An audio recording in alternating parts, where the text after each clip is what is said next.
1967 June 4 Egyptian president Abdul Nasser പ്രഖ്യാപിക്കുന്നു, നാളെ വൈകിട്ട് ഇസ്രയേൽ എന്ന് പറയുന്ന രാഷ്ട്രം ഭൂമുഖത്തെ ഉണ്ടാകില്ല.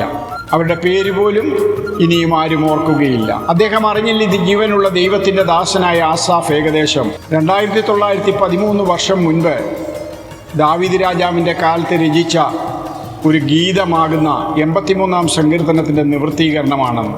അബ്ദുൽ നാസറിൻ്റെ പ്രഖ്യാപനം കേട്ട് ഇസ്രയേൽ ഞെട്ടി. മോശെ ദയാൽ ആ കാലത്ത് ഇസ്രയേലിൻ്റെ പ്രധാനമന്ത്രി, ഇസാക്ക് റാബിൻ ഡിഫൻസ് മിനിസ്റ്റർ, അർദ്ധരാത്രിയിൽ സ്പർശിക്കത്തക്ക ഇരുട്ടിനെ അതിജീവിക്കുവാനും ഫിലിസ്തീനായ ഗോലിയാത്തിനെ തറപറ്റിക്കാൻ ശക്തി തന്നവനായ അവരുടെ ഏലോഹി ആ ഓഫീസ് മുറിയിൽ അവർ മുട്ടുകുത്തി. പഴയ ഈജിപ്ഷ്യൻ രാജാവായ ഫറവോന്റെ മുന്നിൽ ചെങ്കടൽ തുറന്നുകൊടുത്ത സർവശക്തനായ ദൈവത്തിൻ്റെ മുൻപിൽ അവർ കരമുയർത്തി കരഞ്ഞ യഹോവയാം ദൈവമേ, ഈ വൻശക്തിയുടെ മുൻപിൽ ഞങ്ങൾ എന്തു ചെയ്യണം?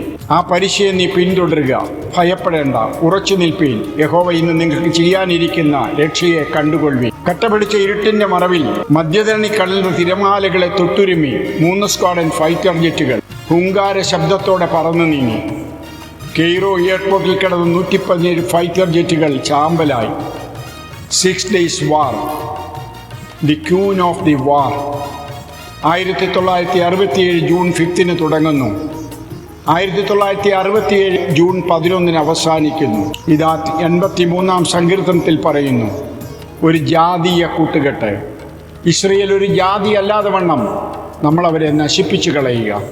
നീ അവരുടെ പേർ പോലും ഓർക്കരുത്. അതിന് താഴെ ഒരു 10 ജാതീയ കൂട്ടുകെട്ട് പറയുന്നു. അന്ത്യകാല യുദ്ധങ്ങൾ ഈ തിരുവചനത്തിൻ്റെ വെളിച്ചത്തിലാകിയാൽ ഇത് പഠിക്കണമെന്ന് താല്പര്യമുള്ളവർ ജോർജ് വർഗീസ് വെണ്ണിക്കുളം യൂട്യൂബ് കാണുക. ഇവിടെ പ്രവാഹങ്ങൾ ഉയർത്തുന്നു, പ്രവാഹങ്ങൾ ശബ്ദമുയർത്തുന്നു, പ്രവാഹങ്ങൾ തിരമാലകൾ ഉയർത്തുന്നു എന്നുള്ള എപ്പിസോഡുകൾ കാണുക. എല്ലാവർക്കും വന്ദനം.